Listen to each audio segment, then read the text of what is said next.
Friends, welcome to और YouTube channel. एक दफ़ा का जिक्र है, एक पेड़ पे टोनी चिड़िया अपने दो बच्चों के साथ रहती थी। एक दिन इसके बच्चे बहुत रो रहे थे। दूसरी चिड़िया ने पूछा, अरे क्या बात है टोनी चिड़िया, ये बच्चे इतना शोर क्यों मचा रहे हैं? अरे बहन, क्या बताऊं, बच्चे अब बड़े हो गए हैं और अब इनको ज़्यादा भूख लगती है। नदी पार जाकर खाना लाने में बहुत वक्त लग जाता है, जिसकी वजह से मैं इनको अकेला छोड़कर नहीं जा सकती।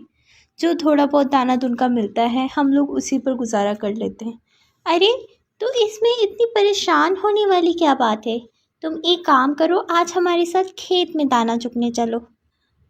और ये कहकर चिड़िया दूसरे परिंदों के साथ दाना चुगने चली जाती है।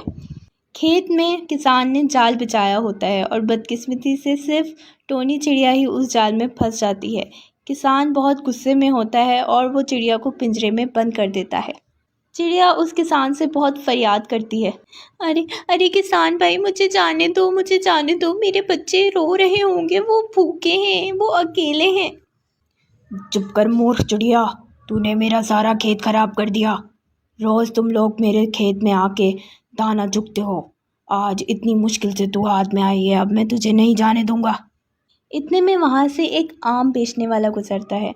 चिड़िया उसको देखकर फरियाद करने लग जाती है, आम वाले भैया, आम वाले भैया, मोरे भैया, उस खेतवा में पार मोरे दो बचवा, बचवा रोए कूहू कूहू, मोरे बचवा।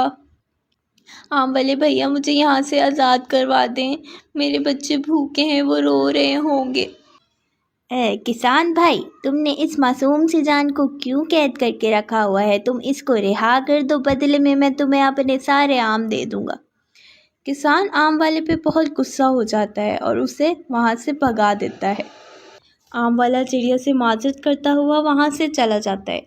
फिर थोड़ी देर के बाद वहाँ से एक बैलगाड़ी वाला अनाज लेकर गुजरता है। चिड़िया फिर से फरियाद करने लग जाती है, बैलगाड़ी वाले भैया, बैलगाड़ी वाले भैया, मोरे भैया, उस खेतवा में पार मोरे दो बचवा, बचवा रोए कूहू कूहू, मोरे बचवा। बैलगाड़ी वाला चिड़िया की फरियाद सुनकर भावुक हो जाता है और किसान से फरियाद करता है, अरे किसान भाई, तुम इसको छोड़ दो, बदले में मैं तुम्हें अपनी गाड़ी का सारा अनाज दे दूंगा। जाओ यहाँ से, अपना अनाज अपने पास रखो, नहीं चाहिए मुझे कुछ भी, और चले जाओ यहाँ से।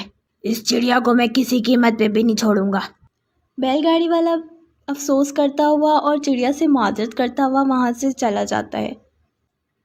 चिड़िया बहुत रो रही होती है और इसी में शाम हो जाती है। जालिम किसान उसकी एक भी बात नहीं सुनता। इतने में वहाँ से बादशाह की सवारी गुजरती है। चिड़िया एक बार फिर उम्मीद से फरियाद करती है, बादशाह सलामत, बादशाह सलामत, उस खेतवा में पार मोरे दो बचवा, बचवा रोए कूहू कूहू, मोरे बचवा। बादशाह जी, मुझे यहाँ से आज़ाद करा दें, आपका बहुत एहसान होगा मुझ पे। अरे बरखुरदार, तुमने क्यों इस मासूम सी जान को कैद करके रखा हुआ है? हमारा हुक्म है कि अभी और इसी वक्त इसे आज़ाद कर दो। किसान सोचता है कि ये चिड़िया बहुत कीमती है, तभी सब इसके लिए कुछ ना कुछ देने को तैयार है। क्यों ना बादशाह सलामत से और वो कोई कीमती चीज़ वसूल की जाए। और यही सोचकर वो बादशाह सलामत को इनकार कर देता है, जिस पर बादशाह सलामत को गुस्सा आ जाता है। मूर्ख किसान, सिपाहियों, इसे अभी और इसी वक्त अपनी तहवील में ले लो और 10 कोड़े मारो, और उसके बाद इसका नुकसान अदा करके इस चिड़िया को भी आज़ाद करो। चिड़िया बादशाह का बहुत बहुत शुक्रिया अदा करती है और अपने बच्चों के पास जाके उनको खाना खिलाती है और उनके साथ हंसी खुशी रहती है, जबकि किसान उसको अपने फ़ैसले पर पछतावा हो रहा होता है। तो बच्चों, इसीलिए कहते हैं कि लालच एक बुरी बला होती है। लालच करने वाला इंसान हमेशा पछतावे में और नुकसान में रहता है। अगर आपको हमारी कहानी पसंद आई हो तो हमारे चैनल